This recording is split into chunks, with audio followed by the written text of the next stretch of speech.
창세기 제1장.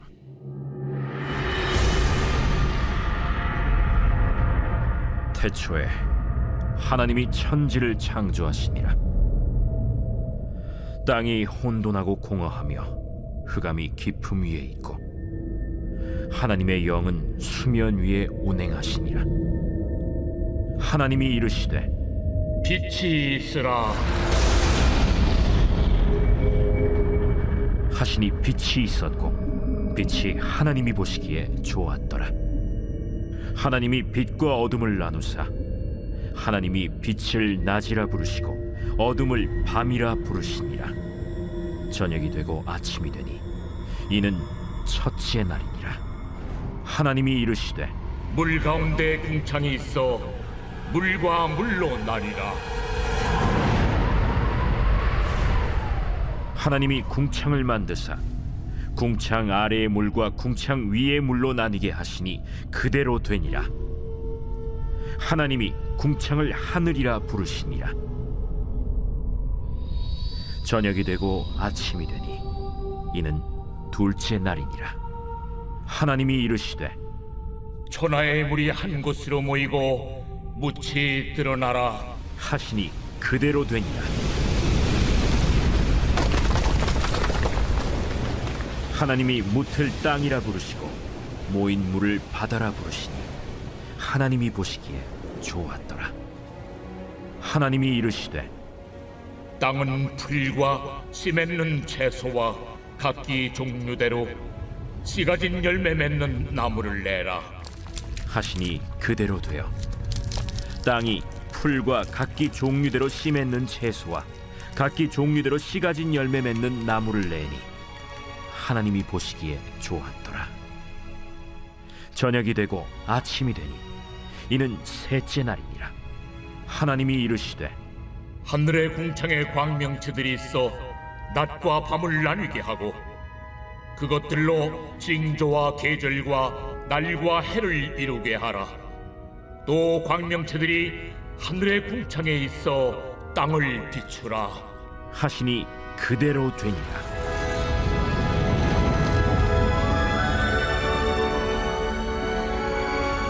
하나님이 두 큰 광명체를 만드사 큰 광명체로 낮을 주관하게 하시고 작은 광명체로 밤을 주관하게 하시며 또 별들을 만드시고 하나님이 그것들을 하늘의 궁창에 두어 땅을 비추게 하시며 낮과 밤을 주관하게 하시고 빛과 어둠을 나뉘게 하시니 하나님이 보시기에 좋았더라.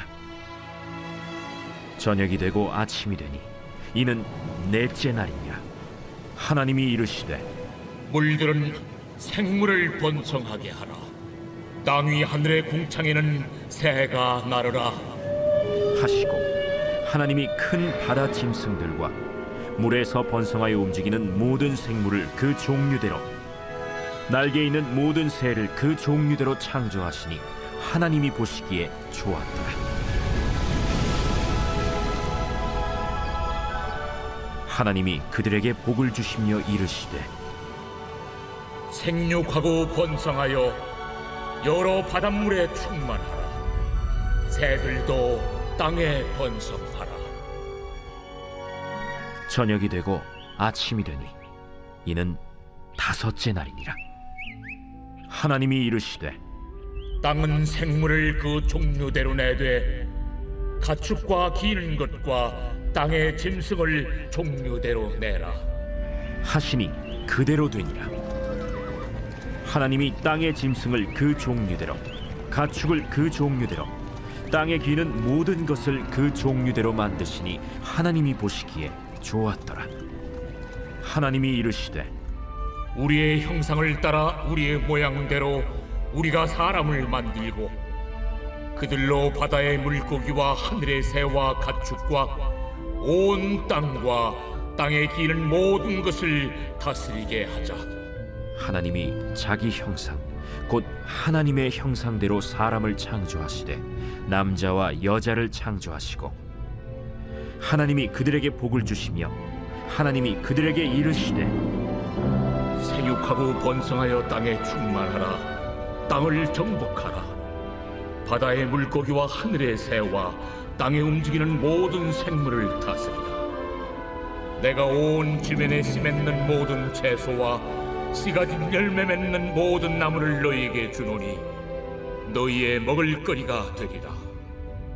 또 땅의 모든 짐승과 하늘의 모든 새와 생명이 있어 땅에 기는 모든 것에게는 내가 모든 푸른 풀을 먹을거리로 주노라.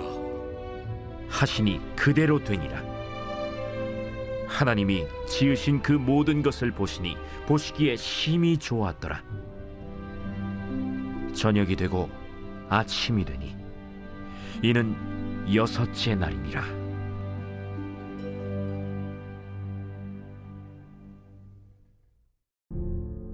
제2장. 천지와 만물이 다 이루어지니라.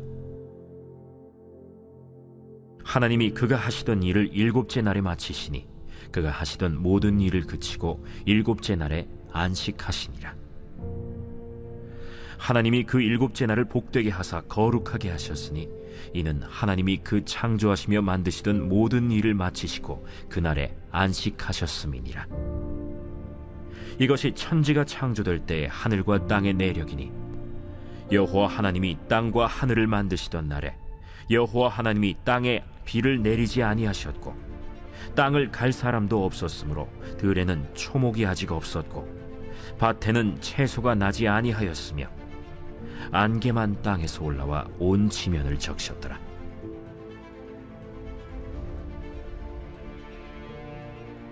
여호와 하나님이 땅의 흙으로 사람을 지으시고 생기를 그 코에 불어넣으시니 사람이 생명이 되니라.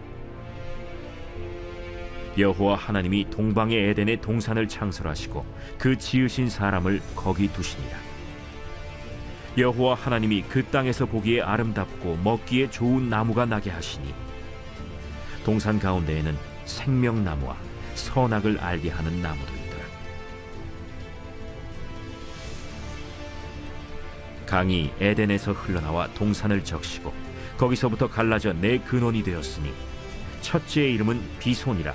금이 있는 하윌라 온 땅을 둘렀으며 그 땅의 금은 순금이요 그곳에는 베델리엄과 호마노도 있으며 둘째 강의 이름은 기혼이라. 구스 온 땅을 둘렀고 셋째 강의 이름은 히데겔이라. 아수르 동쪽으로 흘렀으며 넷째 강은 유브라데더라. 여호와 하나님이 그 사람을 이끌어 에덴 동산에 두어 그것을 경작하며 지키게 하시고 여호와 하나님이 그 사람에게 명하여 이르시되 동산 각종 나무의 열매는 네가 임의로 먹되 선악을 알게 하는 나무의 열매는 먹지 말라. 네가 먹는 날에는 반드시 죽으리라. 사람이 혼자 사는 것이 좋지 아니하니 내가 그를 위하여 돕는 배필을 지으리라. 여호와 하나님이 흙으로 각종 들짐승과 공중에 각종 새를 지으시고 아담이 무엇이라고 부르나 보시려고 그것들을 그에게로 이끌어 가시니 아담이 각 생물을 부르는 것이 곧 그 이름이 되었더라. 아담이 모든 가축과 공중의 새와 들의 모든 짐승에게 이름을 주니라. 아담이 돕는 배필이 없으므로 여호와 하나님이 아담을 깊이 잠들게 하시니 잠들매 그가 그 갈빗대 하나를 취하고 살로 대신 채우시고 여호와 하나님이 아담에게서 취하신 그 갈빗대로 여자를 만드시고 그를 아담에게로 이끌어 오시니 아담이 이르되 이는 내 뼈 중에 뼈요 살 중에 살이라. 이것을 남자에게서 취하였은즉 여자라 부르리라. 이러므로 남자가 부모를 떠나 그의 아내와 합하여 둘이 한 몸을 이룰지로다. 아담과 그의 아내 두 사람이 벌거벗었으나 부끄러워하지 아니하니라.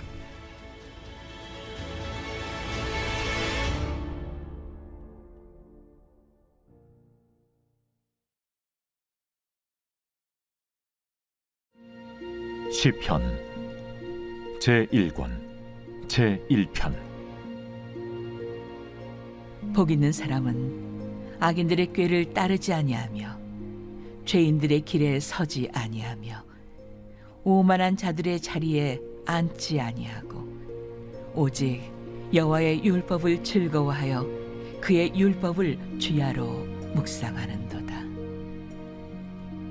그는 시냇가에 심은 나무가 철을 따라 열매를 맺으며 그 잎사귀가 마르지 아니함 같으니 그가 하는 모든 일이 다 형통하리로다. 악인들은 그렇지 아니하며 오직 바람에 나는 겨와 같도다. 그러므로 악인들은 심판을 견디지 못하며 죄인들이 의인들의 모임에 들지 못하리로다. 무릇 의인들의 길은 여호와께서 인정하시나 악인들의 길은 망하리로다.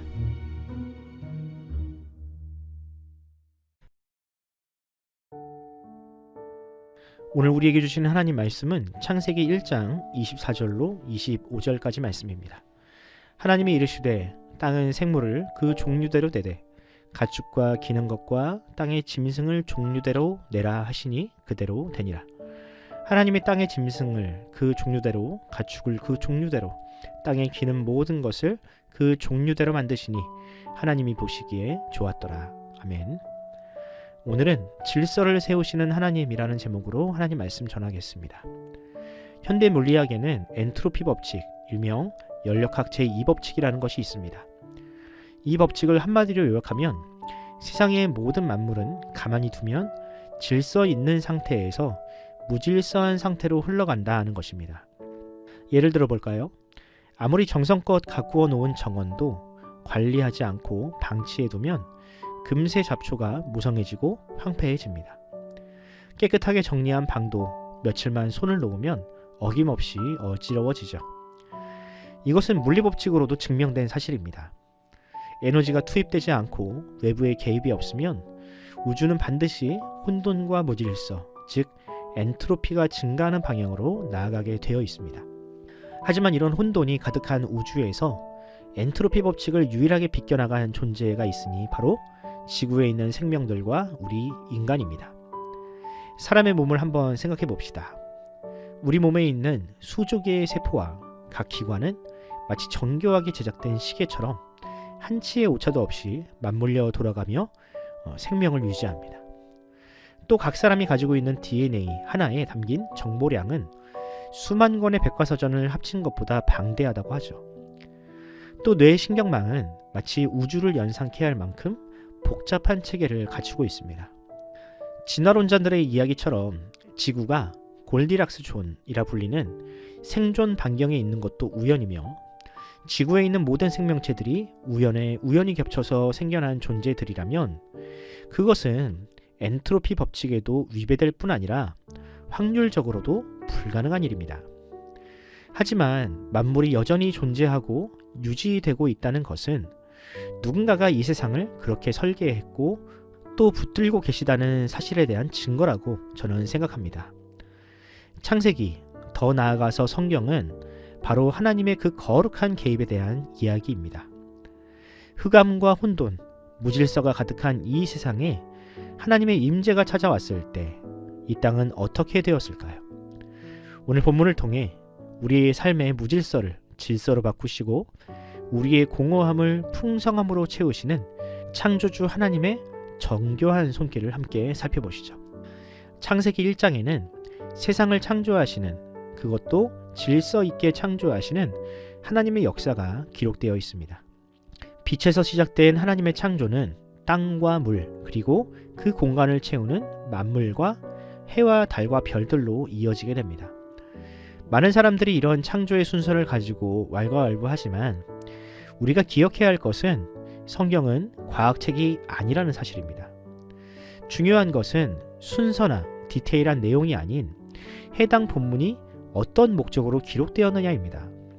성경, 특히 창세기는 하나님께서 온 우주 만물을 창조하신 분임을 증거하는 책입니다. 즉, 이 책의 주인공은 해와 달과 별이 아닌 그것 위에 계신 하나님입니다. 그러니 성경은 오직 하나님의 일하심에만 집중하지 각각의 피조물이 어떤 과정으로 형성되었는지에 대해서는 관심을 가지지 않았습니다. 또 그것을 과학적으로도 설명할 수 있는 도구나 언어도 발달하지 않았죠. 하지만 성경이 기록되던 당시만 하더라도 이런 관점으로 세상을 바라보는 사람들이 많지 않았습니다. 당시 사람들은 해와 달, 별을 숭배의 대상으로 여겼죠. 그들에게 태양은 풍요와 번영을 가져다주는 신 그 자체였습니다. 하지만 창세기는 이것들을 신이라 부르지 않고 단순히 광명체, 빛을 내는 도구라고 부릅니다. 즉 해와 달과 별은 경배의 대상이 아니라 하나님의 명령에 따라 시간을 나누고 질서를 유지하는 종에 불과하다는 뜻입니다. 이는 신화적 사고에 익숙한 고대인들에게는 매우 진보적이며 파격적 선언이나 다름없었습니다. 또 창세기 1장에 기록된 창조의 순서에도 분명한 메시지가 담겨 있습니다. 하나님의 창조는 단순히 물질을 만드는 것이 아니라 무질서와 혼돈 위에 질서를 부여하는 작업이었습니다. 하나님은 항상 공간을 먼저 만드시고 그 공간을 채울 만물을 나중에 만드셨습니다. 그렇게 하나님의 손길이 닿을 때마다 이전에 없던 질서가 세워지기 시작했습니다. 해와 달과 별이 만들어지니 무작위로 흐르던 시간에 마디가 생겼습니다. 이를 통해 인간은 하나님이 정하신 규칙 안에서 예배하고 안식하며 삶을 살아가게 되었습니다. 새와 물고기도 마찬가지입니다. 본문을 보면 하나님은 동물들을 그 종류대로 만드셨다고 합니다. 이 말은 다른 종끼리는 교배가 불가능하도록 만드셨다는 뜻입니다. 우리는 여기서 생명의 다양성을 유지하되 그 질서를 벗어나지 않도록 설계하신 하나님의 계획을 들여다볼 수 있습니다. 그렇게 혼돈 속에 질서가 세워질 때마다 하나님은 보시기에 좋았더라 라고 말씀하셨습니다. 즉 하나님은 질서를 기뻐하시는 분이며 그 질서를 유지하고 지키는 것이 바로 하나님의 대리자인 우리들의 사명이라는 뜻입니다. 하지만 지금 우리가 살고 있는 세상은 어떻습니까? 전쟁과 빈부의 격차와 불의가 끊이지 않는 이 세상을 바라보시며 지금도 여전히 하나님이 토부라고 말씀하실까요? 여러분의 삶에는 하나님이 부여하신 질서가 잘 지켜지고 있습니까? 이 세상이 또 우리의 삶이 뒤죽박죽인 이유는 죄가 이 세상에 들어왔기 때문입니다. 아담과 하와가 저지른 죄 하나가 마치 도미노처럼 작용하여 지금까지 우리의 삶을 어지럽히고 있습니다. 그런 무질서한 세상을 구원하시고 다시금 하나님의 질서를 세우신 사건이 바로 예수님의 성육신과 십자가입니다. 하나님은 예수 그리스도를 통해 깨어진 언약을 회복하시고 그 언약을 믿는 사람들에게 새로운 질서를 회복하셨습니다. 그러므로 우리의 삶이 엉망진창이라고 느껴질 때 창조주 하나님을 기억해야 합니다.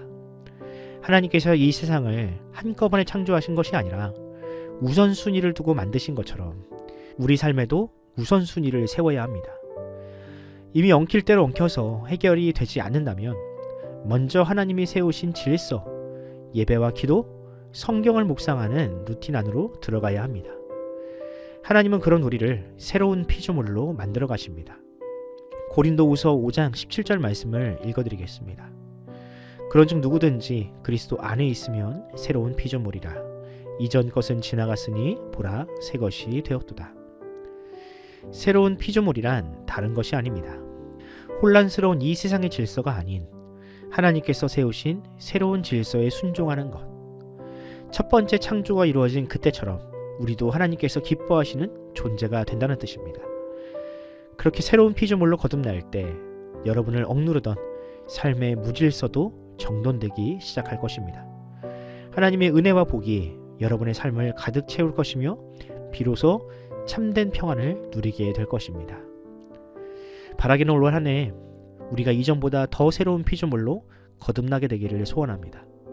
하나님께서 기뻐하시는 열매들이 여러분의 삶에 가득 열리기를 바랍니다. 우리의 창조주 되시는 하나님의 은혜가 여러분의 삶에 가득하기를 간절히 소원합니다. 기도하겠습니다. 오늘도 이 세상을 운행하시고 또 질서로 다스리시는 하나님 아버지, 주님의 은혜와 사랑에 감사드립니다. 오늘 말씀을 통해 나의 삶을 어지럽히는 죄와 공허함을 깨닫게 하시고 우리의 발걸음을 주님께로 인도하여 주옵소서.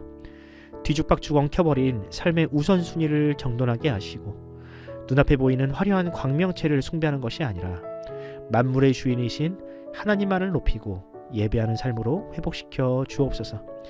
주님, 나의 힘으로는 이것들을 할 수 없습니다. 예수 그리스도의 십자가 은혜가 아니면 죄인이 누리는 새로운 피조물로 도저히 살아갈 수 없습니다. 주여, 연약한 우리의 인생에 창조주의 명령을 내리시사 우리의 삶에도 보시기에 좋았더라 라는 복된 선언이 일어나게 하여 주옵소서. 창조주 하나님의 손길이 2026년을 인도하여 주옵소서. 감사드리며 우리 구주 예수님의 이름으로 기도드립니다. 아멘. 사랑하는 성도 여러분, 이 새벽 기도하실 때 주님께 그렇게 기도합시다. 주님, 2026년 나의 삶 위에 하나님의 질서가 회복되게 하옵소서. 세상의 광명체를 쫓지 않고 하나님의 은혜를 쫓는 인생으로 살게 해달라고 기도하시기 바랍니다. 우리 교회를 위해 기도하실 때 뜨거운 가슴과 복음으로 무장된 일꾼들이 2026년 많이 일어나게 하시고 담임 목사님과 모든 성도들에게 건강과 지혜를 달라고 기도해 주시기 바랍니다. 또 우리 자녀들이 주 안에서 꿈과 비전을 찾게 하시고 학업과 또한 취업에 임하는 우리 자녀들에게 힘과 용기를 달라고 기도하시기 바랍니다. 환우들을 위해 기도하실 때 우동락 성도님, 한영우 집사님, 이춘자 권사님, 차길선 집사님, 이준우 어린이의 회복을 위해 기도하면서 오늘 하루를 시작하도록 하겠습니다. 함께 기도합시다.